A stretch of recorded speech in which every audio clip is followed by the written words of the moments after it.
of them sold. That's where you should be starting as a newbie if you want to start putting $100 bills in the bank. Next, find your local advantages. We've talked about this, but this is a rule. Think local first. Now, you may be listening to this and you may be so incredibly remote that you have absolutely no local advantages. Let's say you live in the middle of the desert and you have a 6-hour drive just to go get a gallon of milk. Okay, you have no local advantages probably, unless you figure out a way to sell sand. So let's just work with you for a minute. If you can get online and you can shop and you've got a credit card and you can have items delivered, not to you because that's too expensive. Don't have items delivered to you. Have items delivered that you find on sale. Let's say you find an item on website X and it's selling for $10 there, and you can buy as much as you want. And these deals are everywhere. So you find this widget that's selling for $10 on website X, and you look over on Amazon, and lo and behold, it's selling like hotcakes for $80. So should you buy a bunch and have them shipped to your house in the middle of nowhere in the desert? No, don't have them shipped to you there. Ship them to a prep partner. Remember we talked about prep partners earlier? And that prep partner will take the boxes in. Let's say a couple of them are crushed. They'll issue a refund request back to the vendor who will then refund your account.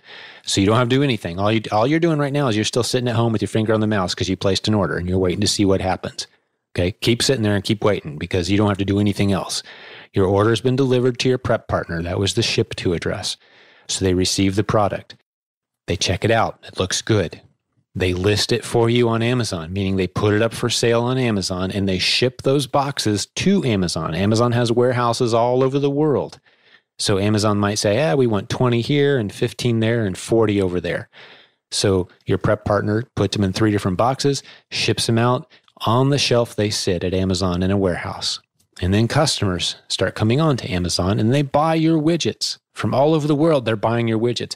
So Amazon has workers that go and do the packing, do the shipping, and send your boxes out. And guess what happens next? You start getting checks in the middle of the desert. Have you ever seen a product? No. Have you ever touched your product? No.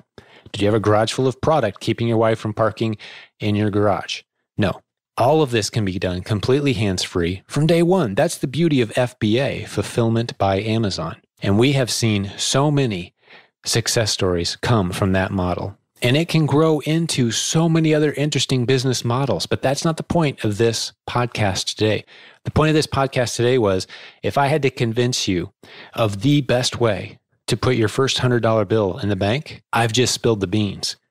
If I had my most beloved lifelong friend come to me and I sat with them for an hour and poured my heart out about how to start putting $100 bills in the bank, I would say the exact things that I've said in this podcast. That's it. Now, if it was someone who had been a true